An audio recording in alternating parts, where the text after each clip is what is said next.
ឆ្នាំ 1789 ចលនាបដិវត្តន៍ប្រជាជនបានផ្ដួលរំលំរបបរាជានិយមផ្ដាច់ការហើយនាំប្រទេសបារាំងទៅរករបបនយោបាយថ្មីមួយទៀតគឺរបបរាជានិយមអាស្រ័យរដ្ឋធម្មនុញ្ញព្រះមហាក្សត្របារាំងគឺព្រះបាទលូយទី16បានបង្ខំចិត្តទទួលយករបបនយោបាយថ្មីនេះដោយសារតែមានសម្ពាធពីចលនាបដិវត្តន៍តែប៉ុណ្ណោះរីឯនៅក្នុងចិត្តវិញព្រះអង្គនៅតែចង់ឲ្យបារាំងវិលត្រឡប់ទៅរករបបរាជានិយមផ្ដាច់ការដោយពីកាលសម័យដើមនៅយប់មួយក្នុងខែមិថុនាឆ្នាំ 1791 ព្រះបាទលូយទី16ព្រមទាំងក្រុមគ្រួសារក៏បានលួចរថភៀបរាជការចេញពីព្រះបរមរាជវាំងដើម្បីទៅស្វះស្វែងរកជំនួយពីស្ដេចអាល្លឺម៉ង់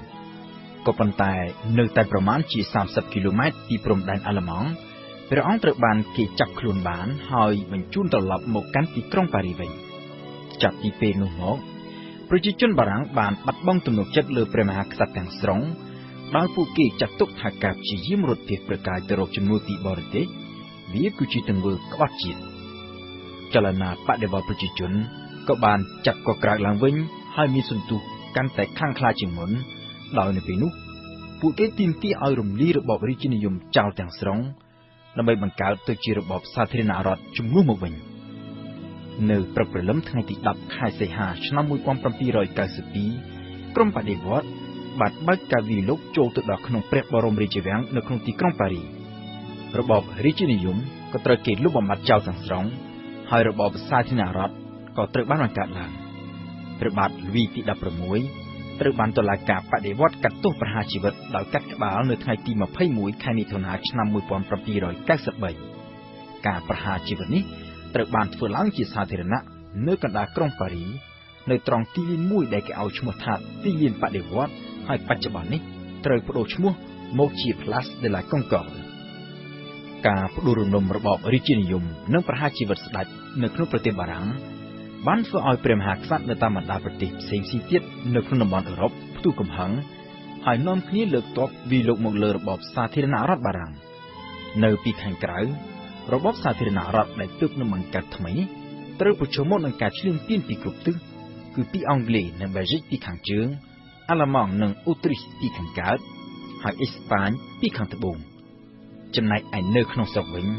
សង្គ្រាមផ្ទៃក្នុងក៏បានឆាប់ឆេះយ៉ាងសន្ធោសន្ធៅឡើងដែរគឺសង្គ្រាមទល់នឹងក្រុមអ្នករាជានិយមស្ថិតនៅក្នុងស្ថានភាពចលាចលបែបនេះរបបសាធារណរដ្ឋបារាំងក៏បានដាក់ចេញនូវនយោបាយបែបផ្ដាច់ការនិងឃោរឃៅមួយ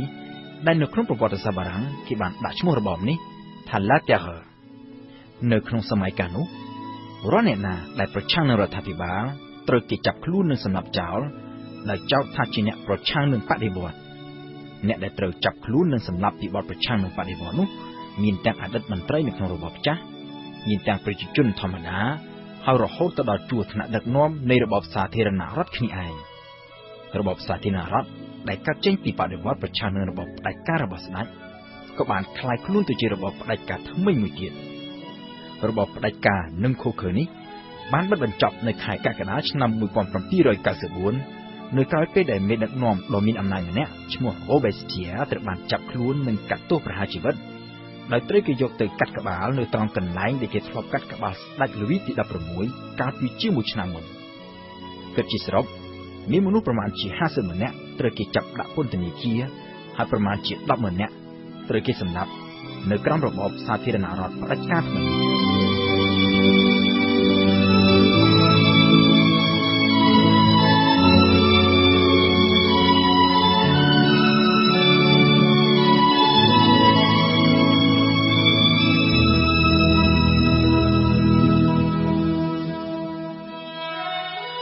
នៅក្រោយពេលដែល Robespierre ត្រូវបានចាប់ខ្លួននិងប្រហារជីវិតបិទបញ្ចប់របបឃោរឃៅដែលគេហៅថា La Terreur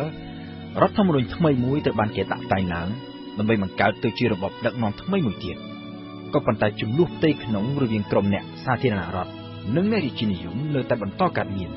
ដែលជាហេតុបង្កឲ្យមានអស្ថិរភាពនយោបាយជាប់ជាប្រចាំទិដ្ឋភាពនយោបាយបារាំងនៅពេលនោះតែងតែប្រែប្រួលឥតឈប់រវាងការបោះឆ្នោត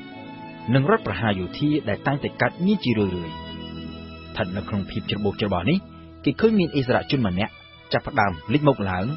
ហើយដែលក្រោយមកនឹងនាំមកនូវការផ្លាស់ប្ដូរដ៏ធំមួយនៅក្នុងប្រវត្តិសាស្ត្របារាំងក៏ដូចជាប្រវត្តិសាស្ត្ររបស់អឺរ៉ុបអិសរាជជននោះ គឺណាប៉ូឡេអុងបូណាប៉ាតណាប៉ូឡេអុងកើតនៅថ្ងៃទី15ខែសីហាឆ្នាំ1769នៅកោះមួយឈ្មោះថា Cox ដែលជាអតីតកោះរបស់អ៊ីតាលីនៅឆ្នាំដែលណាប៉ូឡេអុងកើត Cox ទើបនឹងត្រូវបានអ៊ីតាលីកាត់មកឲ្យប្រទេសបារាំងនៅពេលដែលបដិវត្តផ្ទុះឡើងនៅឆ្នាំ1789ណាប៉ូឡេអុងដែលទើបនឹងមានអាយុ20ឆ្នាំនៅពេលនោះគ្រាន់តែជានាយទាហានថ្នាក់ទាបម្នាក់ដែលទើបនឹងបញ្ចប់សាលានាយទាហាននៅទីក្រុងប៉ារីក៏ប៉ុន្តែនៅក្រោមរបបសាធារណរដ្ឋណាប៉ូឡេអុងដែលមានស្នាដៃច្រើននៅក្នុងសមរភូមិក៏បានឡើងបុណ្យស័ក្តិជាបន្តបន្ទាប់នៅឆ្នាំ1796នៅពេលដែលរបបសាធារណរដ្ឋបារាំងកំពុងប្រឈមមុខនឹងការឈ្លានពានពីសំណាក់កងទ័ពស្ដេចនៃបណ្ដាប្រទេសដែលនៅជុំវិញណាប៉ូឡេអុងត្រូវបានគេតែងតាំងជាឧត្តមសេនីយ៍ហើយបានដឹកនាំទ័ពយកជ័យជំនះនៅតាមបណ្ដាសមរភូមិសំខាន់ៗជាច្រើនជាពិសេសនៅប៉ែកខាងអ៊ីតាលីដែលកងទ័ពរបស់ណាប៉ូឡេអុងបានវាយបំបាក់កងទ័ពអូទ្រីសរហូតធ្វើឲ្យអូទ្រីសត្រូវបង្ខំចិត្តចុះកិច្ចព្រមព្រៀងសន្តិភាពជាមួយនឹងប្រទេសបារាំងនៅក្នុងអំឡុងពេលនោះនៅពេលដែលកងទ័ពបារាំងបានបង្ហាញនូវកម្លាំងគួរឲ្យស្ញប់ស្ញែងចំពោះសត្រូវពីខាងក្រៅនៅផ្ទៃក្នុងប្រទេសបារាំងឯនេះវិញវិបត្តិនយោបាយតែងតែកើតមានជាអចិន្ត្រៃយ៍ស្ថិតនៅក្នុងស្ថានភាពបែបនេះណាប៉ូឡេអុងដែលកំពុងគ្រប់គ្រងទ័ពនៅបរទេសក៏បានធ្វើដំណើរវិលត្រឡប់មកកាន់ទីក្រុងប៉ារីវិញហើយនៅខែវិច្ឆិកាឆ្នាំ1799ណាប៉ូឡេអុងបានរៀបចំធ្វើរដ្ឋប្រហារទម្លាក់រដ្ឋាភិបាលដែលដើមអំណាចយកមកកាន់កាប់ហើយបង្កើតទៅជារបបដឹកនាំថ្មីមួយទៀតរបបដឹកនាំថ្មីនេះមានរដ្ឋធម្មនុញ្ញដែលមានរូបភាពខាងក្រៅជារបបប្រជាធិបតេយ្យក៏ប៉ុន្តែនៅក្នុងការអនុវត្តជាក់ស្ដែងអំណាចទាំងអស់ស្ថិតនៅក្នុងដៃរដ្ឋាភិបាលក្រោមការដឹកនាំរបស់ណាប៉ូឡេអុងជាថ្មីម្ដងទៀត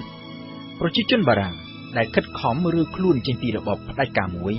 ក៏ប៉ុន្តែតែងតែត្រូវធ្លាក់ចូលទៅក្នុងរបបផ្ដាច់ការថ្មីជាបន្តបន្ទាប់លើពីនេះទៅទៀតនៅឆ្នាំ1804ណាប៉ូឡេអុងបូណាប៉ាតដែលអះអាងថាខ្លួនគឺជាអ្នកការពាររបបសាធារណរដ្ឋក៏ប៉ុន្តែស្រាប់តែបានប្រកាសខ្លួនជាអធិរាជ